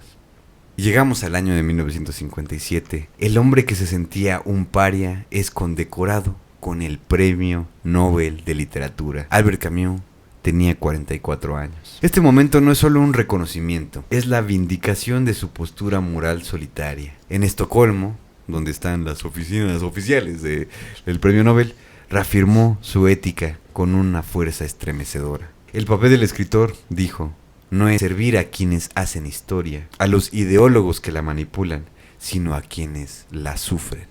Y eso es una cuestión humanista súper cabrona, la verdad, ¿no? Porque te empiezas a dar cuenta de que está realmente pensando en algo que va mucho más allá de él, ¿no? Su literatura no solamente se queda en el papel, que es para que él lo lea, sino que con este reconocimiento, obviamente, se pone a pensar y hace manifiesto el hecho de que todas las personas estamos haciendo cosas también para las otras personas, incluso los artistas. Los artistas, de hecho, mucho más que otros oficios, ¿no? Y de esta manera él pone la escritura como la defensa de la vida presente contra cualquier promesa futura. Pero la profundidad humana de este momento se encuentra en el gesto más íntimo. Entre los telegramas de presidentes y celebridades, la primera persona a la que Albert Camus le escribe después de su madre, fue a Louis Germain, alguien que ya hemos mencionado al principio, su maestro de escuela primaria. El contraste es el golpe final, un acto de decencia que desarma la vanidad de la fama. Y cito un fragmento de la carta que escribe Camus a Germain, su maestro. He recibido un honor demasiado grande, pero cuando supe la noticia, pensé primero en mi madre y después en usted. Sin usted, sin la mano afectuosa que tendió al niño pobre que era yo, sin su enseñanza y su ejemplo, no hubiese sucedido nada de esto. Su trabajo y el corazón generoso que usted puso en ello continúan siempre vivos en uno de sus pequeños escolares. El hombre más famoso del mundo, el escritor más laureado, nos recuerda que el verdadero éxito no se mide en premios, sino en la fidelidad a los actos de bondad que nos formaron, aquellas cosas que nos dieron un origen, y para mí eso es realmente un reconocimiento en este momento para todos los profesores, profesoras, maestros, maestras. Es realmente una labor muy, muy cabrona la que están haciendo. La educación es uno de los pilares de la sociedad y eso hay que reconocerlo. Albert Camus de esta manera lo está haciendo de manifiesto. Primero como una cuestión personal, porque obviamente, literalmente sin Louis Germain no tendríamos a Albert Camus. Sobre todo porque convenció a su abuela de que siguiera estudiando, porque él tenía que meterse a haber trabajado, tenía que haberse metido a trabajar, luego, en cuanto pudiera, siendo muy, muy niño, ¿no? Por esa pobreza originaria. Y también aparte de eso, sembrarle esta semilla del conocimiento, de la literatura, de la curiosidad por el mundo, ¿no? Algo que pues empieza con un niño siendo de alguna manera educado por una persona que veía potencia en él, pero que de alguna manera no sabía que esta persona iba a ser un premio Nobel de literatura. Y además de esa dedicación completa de su maestro primigenio, de Albert Camus, insistir en que en el discurso de Suecia, después de la ceremonia, es que él dice, además de que tiene que ser para él, desde su perspectiva, el artista dedicado a la gente, a los que están verdaderamente no planeando la historia, sino atravesándola, viviéndola, siendo atravesados por estos procesos, ¿no? De violencia, de supresión, de ser una persona de pie y demás, que hay que defender la verdad y la libertad. Muchas veces la cuestión de la libertad se ve completamente trastornada, muchísimo más en nuestros tiempos, una vez más, gracias a la posverdad, gracias a Donald Trump abiertamente. No voy a decir nada más para que este video siga funcionando. Y en cuestiones de libertad también por Donald Trump, sin ningún problema, que sigue siendo. Y pues no se diga por otros estados de Medio Oriente, específicamente de ese triángulo que viene siendo Palestina originalmente, ¿no? En todo caso, recordar que servirle a la verdad y servirle a la libertad es algo que se dice muy fácil. Demasiado. Pero hacerlo realidad en el arte literario o en cualquier ciencia que tú te dediques o en cualquier otro arte que tú te apasiones y que te dediques dentro de lo posible y dentro de tu mayor esfuerzo, no es algo tan fácil, ¿no? Entonces creo que volver a Camus en todo esto, revisar su discurso de Suecia, muy valioso, esta carta a su gran profesor originario, completamente que evitó que se volviera solamente una persona que no se redescubría a sí mismo gracias a la educación, es algo muy significativo. Y yo lo digo, digamos, en toda mi experiencia mediana, grande o pequeña como docente, que he podido ser, que reconozco mucho esa labor, a pesar de que muchas veces no se vea de inmediato los efectos que tengas como una persona que está marcando una enseñanza, un aprendizaje, de ida de vuelta frente a un salón de clases o en un taller virtual o incluso en ese programa, ¿no? Desde Radio Locura. Entonces, las oportunidades hay que tomarlas y muchas veces no son tan claras, pero ya está el agradecimiento. No es necesario que gane el premio Nobel alguien que esté tomando tu clase. Es más importante que esa clase sea completamente lo más dedicada a la pasión, al buen manejo del tema y completamente entregada a lo auténtico de ese momento que se comparte en algún momento en la vida. Entonces, para no ponerme a llorar aquí que la docencia y todo esto, pero es muy importante. Muy importante en Camus y es muy importante en cualquier momento de nuestra vida. El viaje de nuestro queridísimo atleta moral Albert Camus terminó de la manera más absurdamente perfecta que se podía concebir. El 4 de enero de 1960, Albert Camus, el profeta del absurdo, el hombre que nos había enseñado que la muerte es arbitraria, murió en un accidente automovilístico. Viajaba de Provenza a París en un auto conducido por su editor Michel Gallimard. El coche se estrelló contra un árbol. Camus murió al instante. La ironía cósmica es devastadora. El hombre que había escrito sobre la elección meditada del suicidio murió por el azar mecánico más estúpido. El destino, al fin, le dio la razón. La pelota vino de donde no la esperaba. En el bolsillo tenía el billete de un tren sin usar, el cual había cambiado de opinión a última hora, es decir, que él pudo haber sobrevivido a este accidente. Sin embargo, el destino tenía otros planes. Y en el maletín se encontraba el manuscrito de su novela inconclusa, El primer hombre. Esta novela, a medio terminar, era su último gran acto de rebelión. Era un regreso autobiográfico a la Argelia de su infancia, a la figura silenciosa de su madre y a la pobreza de sus orígenes. Era un intento de reconciliación con su tierra y con su propia historia. Al morir con ella en el maletín, la obra se convierte en el testamento de la búsqueda incansable del hombre por sus raíces. Fue la prueba de que hasta el final, Camus buscó una forma de entenderse a sí mismo antes de entender al mundo. Y en este momento es que quiero recordar que Albert Camus recibió el premio Nobel. Aquí en Radio Locura los premios no son lo más significativo, pero quiero destacar este dato preciso, cronológico, histórico. En el 57, por supuesto que sí, antes del premio Nobel también de literatura de Sartre, porque Sartre lo recibió hasta el 64. Y de hecho no lo recibió. Porque él terminó rechazándolo. Más allá de la cuestión de rechazar el premio por parte de Sartre, es que el alumno, en ese sentido histórico nada más, porque es una generación posterior, para ponerlo en contexto, a Sartre le dan el premio y lo rechaza en el 64, y al mismo tiempo le dan el premio Nobel de la Paz a Martin Luther King Jr. Y por otro lado, en el año de Camus, cuando él nace, es casi contemporáneo de Juan Rulfo, de quien ya tenemos el episodio aquí directamente en el canal. Lo que trato de decir con todo esto es que el hombre que estaba buscando consolidarse y ser siempre revolucionario y que rechaza el premio Nobel, lo recibe después de este supuesto alumno de una generación posterior, que es Albert Camus, el personaje, el primer hombre de este episodio que estamos viendo. Y eso es muy paradójico. Una vez más, es muy absurdo que supuestamente los que están más adelantados llegan después y los que están muy primerizos en este caso lo logran. Entonces, eso por ese lado de reconocimientos y lo que viene marcando la pauta, que para eso sirven los premios Nobel, ¿no? Que es hacer una cronología básicamente. Por otro lado, eso me recuerda a otra premiación también que sucede. Kawabata, el escritor japonés, ya me estoy sacando unas referencias aquí más o menos de la manga, pero él fue el maestro de Mishima, uno que citamos en el episodio de escritores suicidas. Entonces, una vez más, que aquí hay maestros, hay aprendices de distintas maneras, y la educación, el poner atención, el vivir intensamente, aunque sea el café, la compañía, que no es poca cosa. Ese aunque sea es inválido en esto que estoy diciendo. Es significativo tan siquiera tomar la mano de tus personas amadas, de tu padre, de tu madre, de tus hermanos, hermanas, de tu ser más querido, de tu persona más cercana, de incluso de experiencias animales, que me conecta a otra cuestión.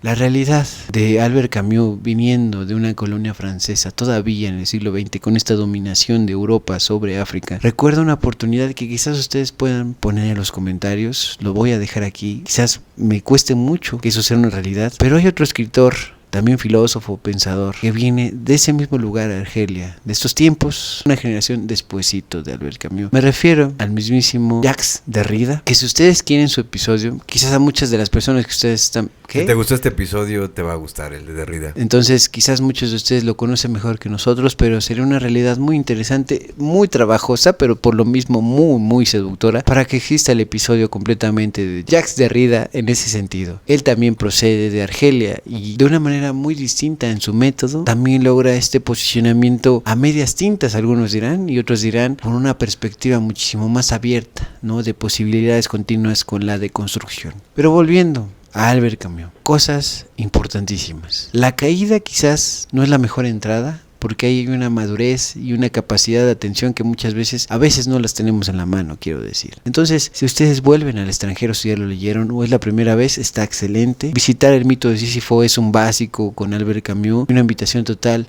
a ver que si está todo mal, que si no puedes cambiarlo todo, puedes decidir rebelarte contra ello, aceptándolo y proponer tus propias cuestiones, y eso es muy, muy auténtico. Y por otro lado, en el libro de cuentos últimos, de hecho, el único libro de relatos que tiene, está aquí, El exilio y el reino, hay un relato que a mí me vibró bastante. Uno es el de Jonás, o el artista trabajando, que sí desde la posición de un pues chico que primero que dedicarse a algo y después es pintor y demás cuestiones, y se ensimisma tanto que ya no tiene conexión con su familia que ha forjado. Ahí se ve el reflejo de Albert Camus teniendo ya hijos y demás, pero que él sigue dedicándose a lo suyo y demás.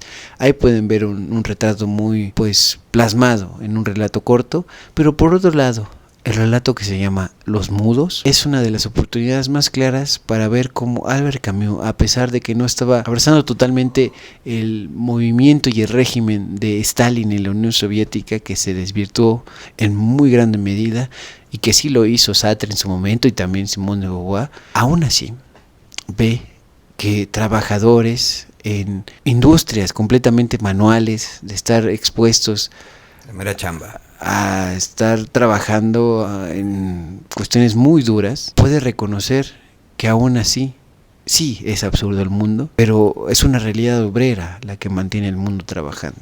Y aunque haya huelgas, no siempre consiguen, lamentablemente, los trabajadores lo que merecen, lo que merecemos, porque también somos parte de esa clase. Incluso el mismo Albert Camus lo era, desde un principio, y nunca lo olvidó. No estoy diciendo que aquí lo único importante sea la cuestión económica. Lo que estoy tratando de decir es dignidad humana. Y eso a veces a Sartre medio que se le confundía, medio que estaba un poco retorcido, al igual que pasó directamente en la Unión Soviética de Stalin. Volviendo a este cuento de los mudos, es muy claro que los personajes no pueden hablar porque intentaron una huelga y fracasó, pero aún así tienen que seguir trabajando. Es durísimo, pero está muy bien narrado. El más recomendable, a mi parecer, de El exilio y el reino, el último y el único libro de relatos tal cual de Albert Camus. Por otro lado, como último movimiento, creo que esa facilidad que tenía Albert Camus de leer a otros autores y traducirlos para nosotros es una oportunidad también muy apreciable. En eso yo recomiendo desde el teatro, que no mencionamos mucho, esta entrada a Dostoyevsky, que ya también tenemos el episodio en la primera temporada de Red de Locura. Me refiero específicamente a que Albert Camus hizo obra de teatro, la obra narrativa como tal, una novela de Dostoyevsky que se llama Los demonios, los poseídos, los endemoniados, depende de la traducción, pero que básicamente son un grupo de revolucionarios antes de que sucediera la revolución rusa y demás cosas que Dostoyevsky imaginó, y que era cuestionarse efectivamente la lealtad, que era cuestionar efectivamente que hay una utopía por realizar y que por eso te sacrificas. Albert Camus era un fan absoluto de Dostoyevsky, y nosotros también aquí desde Radio Locura, porque es un autor que siempre va a darte una emoción más política, religiosa, de auténtica construcción mental en lo que puedas leer de él, inclusive en cosas muy divertidas como El cocodrilo, uno de sus grandes cuentos. Pero volviendo a los demonios, a los poseídos, a los endemoniados, Camus lo leyó, lo metió también como referencia en el mito de Sísifo y también lo recreó como una obra de teatro que se llama precisamente Los demonios. Así que si pueden visitar también el teatro de Camus, es una oportunidad insobornable, como una entrada, digamos, paralela de esta carrera, que es precisamente ante lo más insobornable, que es la muerte, que le llega trágica y completamente también absurda a Camus. Hay muchas entradas. Entonces, El extranjero como clásico absoluto, El exilio y el reino con los mudos, por supuesto que sí, Los demonios, su recreación de Dostoyevsky, y si quieren una cuestión que nos recuerde el COVID, pero ya pasados unos años, por supuesto que también La peste. La caída la dejamos para después. Sí, sobre todo, como dices, El extranjero es uno de esos grandes hitos, no nada más en la carrera de Camus, sino básicamente también en la literatura universal. Es una historia que de alguna manera está siempre representando esta indiferencia, ¿no?, que él estaba intentando pugnar, como esto no es una cuestión de que quieras hacer las cosas o no, de que las cosas sean absurdas o no, sino que simplemente el mundo está configurado de una manera en la que no está pensado para ti, ¿no? Es para mí un pensamiento que creo que resuena con cada uno de nosotros, ¿no?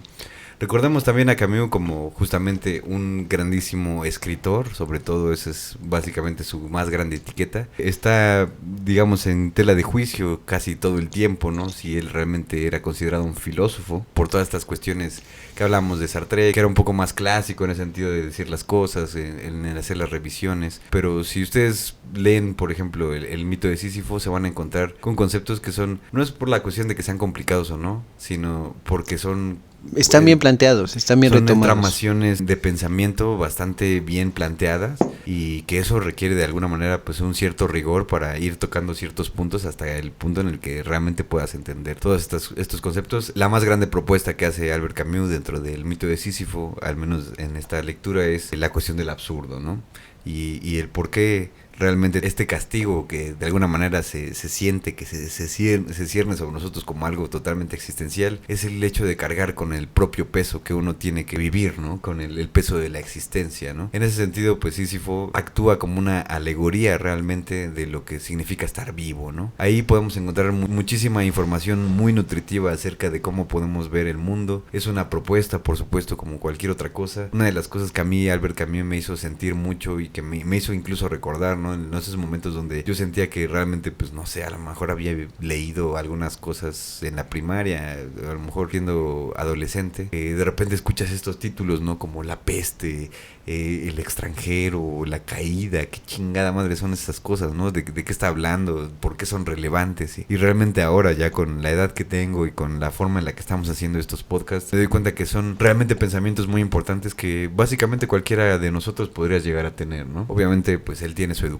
él es un gran escritor porque se ha puesto obviamente a leer muchísimo y eso es un cierto requisito, digamos, para hacer cosas de calidad, en el mismo corte de lo que sería pues ser un buen pintor, un buen músico, ¿no? El consumir buena música, el consumir música de una manera consciente, también lo es con la literatura, pero basados en este pensamiento de que todos podemos tener postulados incluso filosóficos, ¿no? Que digas que no mames, ¿por qué podría ser que el mundo es una naranja, ¿no? Que es algo que me recuerdo mucho, que en algún momento se estuvo diciendo mucho, ¿no? Como una cuestión pues casi estúpida, ¿no? De que el mundo a lo mejor tenía la forma de una naranja y que a lo mejor el planeta es un plano en 2 dimensiones, ¿no? Según los terraplanistas, todo ese tipo de cosas. Pero a lo que voy es, todas esas ideas no es que todas sean válidas en un sentido científico tal vez, pero en un sentido filosófico todos de alguna manera están intentando entramar algo muchísimo más profundo, que es ¿por qué no le damos un sentido realmente a todo lo que estamos viendo? Y este sentido que yo estoy encontrando a lo mejor es el que hace que todos, ¿no? Como en las teorías físicas, por ejemplo, de Einstein, ¿no? Incluso los postulados de astronomía, física, de astrofísica, como lo sería el radio de Schwartz y todo este pedo de Stephen Hawking acerca de los hoyos negros, que dices, no, pues esa madre, yo cuando voy a ver una chingadera así, güey, pero las matemáticas te ayudan a ver un poco más allá, ¿no? Entonces, viendo todas estas cosas, cuestiones lógicas y cuestiones de cómo nosotros todos armamos una verdadera narrativa de cómo es que estamos viendo la vida, Albert Camus nos está aventando un poquito de luz en ese sentido, como mi brother, si de alguna manera tú te sientes perdido, es porque lo estás. O sea, no hay una forma pues bonita de decir ese pedo, porque de alguna manera todos nacimos perdidos, ¿no? Lo más importante de Albert Camus es reconocerlo, sí, como un escritor, como un filósofo. También hay que construirlo también como este ser humano, ¿no? Que tiene estas ideas, que por eso es que estoy recuperando todas estas cosas que le estoy diciendo. Porque para mí lo más importante de Radio Locura no es simplemente poner la figura de Albert Camus o la figura de un artista y ponerla en un pedestal y decir, miren qué cosas tan chingonas, sino cómo nosotros también podemos llegar a ese tipo de cosas, ¿no? Albert Camus llega a través del pensamiento, a través de un riguroso estudio, y a través también de vivir las cosas a través de sus propias venas, ¿no? Que es algo que quiero rescatar muchísimo de él. Él encarnaba muchísimas cosas de lo que estaba diciendo en sus libros, sobre todo por esa quizás indiferencia, ¿no? Hacia todas las cosas que estaban ocurriendo, pero nunca renunciando a las verdaderas ideas que son potentes, como el amor, la comunidad, la hermandad y todas estas cosas que para mí es demasiado importante tener siempre muy presentes al leer a Albert Camus, porque él no es ningún tipo derrotista, ¿no? Como le había dicho al principio, él no piensa en que todo de alguna manera ya simplemente vale verga porque ya no hay ningún sentido, sino que el hecho de que no haya ningún sentido hace que nosotros podamos construir un verdadero sentido del por qué estamos vivos en este momento y tomar el mejor partido a partir de esta aseveración. Pensando en el sentido inverso, decir, podemos vivir intensamente justamente porque el mundo ya está completamente desbordándonos, ¿no? Es algo que no podemos sobredefinir, no, es algo que no podemos sobredeterminar, es algo que nos rebasa. Por eso mismo propongamos otras cosas, porque eso ya está rebasado, ¿no? Nos gana, ¿no? El mundo nos gana, el absurdo siempre nos está dominando en todo sentido. Entonces vivamos intensamente. El legado de Albert Camus trasciende la etiqueta de filósofo o escritor.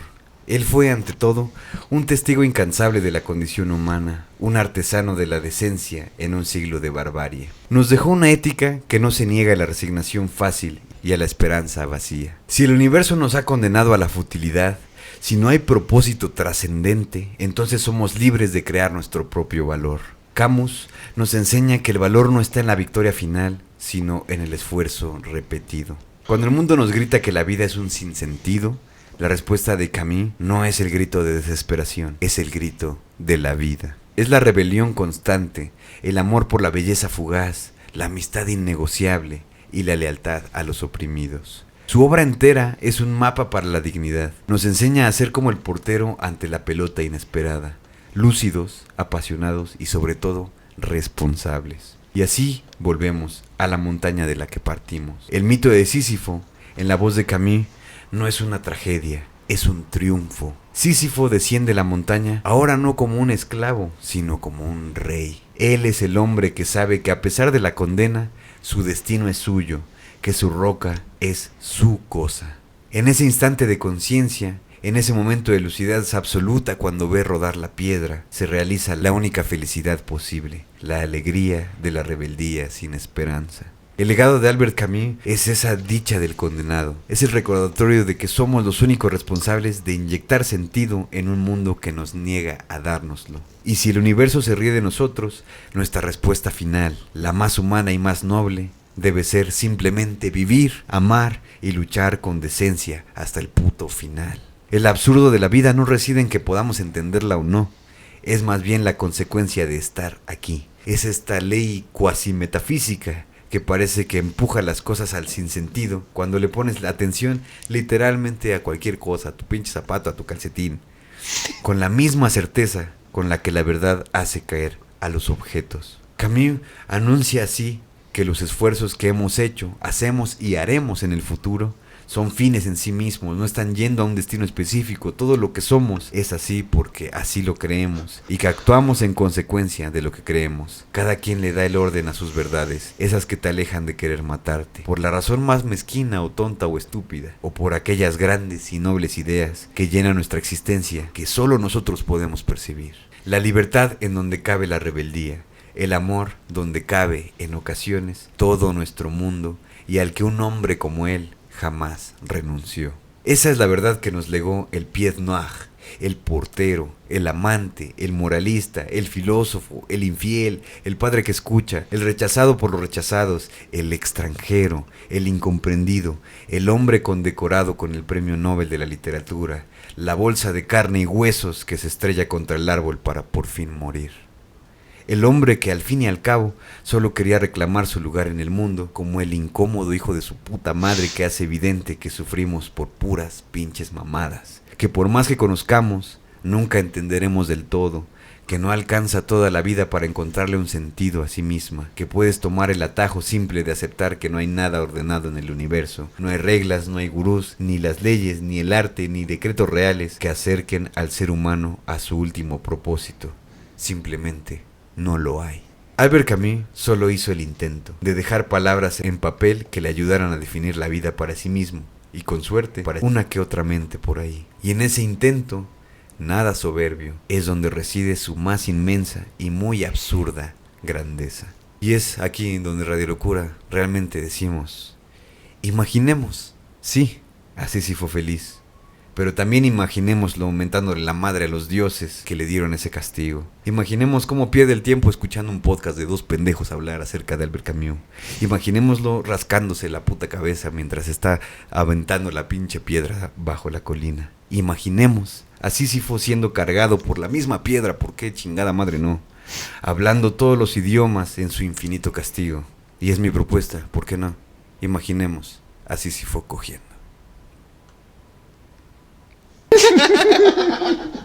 Para que lo baile, para que lo goce, pasito tum tum. Eso fue La Risa en Vacaciones número 7. Y como siempre ha sido un verdadero honor traerles una vida, una obra y también el pensamiento de un gran artista, que en este caso fue Albert Camus, pero que ustedes saben que los domingos a las 9 p.m. siempre estamos revisando a profundidad a muchísimos artistas. Ya tienen más de 80 capítulos en este canal para que vayan y realmente se enteren de todo lo que tiene que ver con el pensamiento y la obra de grandísimos artistas. En este tenor tan solemne que tenemos al final, siempre queremos saber que estuvieron aquí durante todo el episodio, que pusieron atención. De alguna manera a nosotros nos funciona mucho el saber saber que la gente le está viendo hasta el final y de verdad les agradecemos muchísimo que se hayan interesado por el tema de Albert Camus. Y para eso siempre decimos al final que dejen una frase en los comentarios si es que no se les ocurre nada que comentar. Obviamente a través de todo el episodio hemos hablado de muchísimas cosas y siéntanse muy libres de rebatir o debatir cualquier cosa que hayan escuchado, incluso también pedir algún tipo de recomendación, incluso también entre ustedes, no todo tiene que ser a través de nosotros, todo tiene que ser en comunidad, pero les pedimos por favor que dejen en este momento la frase imaginemos a Sísifo cogiendo, ¿no? Como una cuestión de darle este valor del placer también al pinche absurdo que tenemos todos, como este pinche castigo enorme que parece ser de repente nada más estar vivo y no entender ni madres, pero pues estamos aquí y pues también estamos dotados de ciertos placeres y hay que dárselo también a Sísifo, ¿no? Imaginemos a Sísifo cogiendo, dejen los comentarios y así sabremos que se vieron todo el capítulo hasta el final. Amablemente les recordamos que el episodio anterior fue el de Martin Scorsese, un peso pesado del arte cinematográfico ítalo-americano en todo sentido, de esas historias potentísimas, de esas historias de héroes sin perdón, lo dijimos en el episodio anterior, si no lo han visto, véanlo después de este, y les anunciamos para ustedes, los que se quedan aquí de hueso colorado hasta el final del episodio, que el siguiente es un episodio especial, como ustedes sabrán, y si no, entérense ya en el canal, que cuando se cierran estos ciclos de números 10, ¿no? Que vamos aventurando en cada ocasión, en este caso va a ser el episodio 90, va a ser sobre revoluciones artísticas, cuestiones contrahistóricas, cuestiones que nos han marcado de manera igual un poco más oculta y también muy clásicamente en la historia del arte en general. Así que nos vemos la siguiente semana para eso. Y mientras tanto también durante toda la semana tenemos esas mini secciones que salen más o menos al mediodía durante toda la semana de lunes a viernes y donde compartimos bocadillos culturales sobre historia, libros olvidados o muy clásicos, también cuestiones educativas, cuestiones incluso de psicoanálisis de Sigmund Freud y demás. Así que suscríbanse al canal si no lo han hecho, si esta es la primera ocasión, y si ya lo hicieron, vuélvanlo a hacer, hypeen este episodio y todos los que salgan durante todas las semanas en Radio Locura. Mi nombre es Javier, @ más o menos en todas las redes sociales. También tengo aquí en YouTube mi canal hermano, un proyecto donde comparto cosas que a nadie le importan pero a todo el mundo le sirven, es decir, reseñas literarias, comentarios críticos y culturales y demás cosas por el estilo. Mi nombre es Alex Siriana, alex.siriana en todas las redes sociales. No se olviden que pueden escuchar mi música como Alex Siriana en todas las plataformas de streaming. Sobre todo yo les recomiendo siempre que vayan a Bandcamp, porque ahí, aparte de que es gratis y no tienen que pagar absolutamente nada, tienen la mejor calidad de sonido. Y si quieren aportar a mí o cualquiera de los artistas que les gustan, que si te gusta Deftones, te gusta Chaperón, lo que sea, ahí también andan en Bandcamp esos hijos de la chingada. Y pues ahí pueden realmente apoyar a la escena musical sin tener que pasar por intermediarios y sin tener que pasar por esas pinches balitas que llenan de sangre nuestro mundo. Y también no olviden seguirnos en Instagram y también en Patreon. Les dejamos aquí en la pantalla la forma en la que pueden contactarnos por Instagram y en la descripción. Formar parte de la familia de Patreon. Esto fue Radio Locura 66.6 FM, ideas idiotas para gente inteligente. Y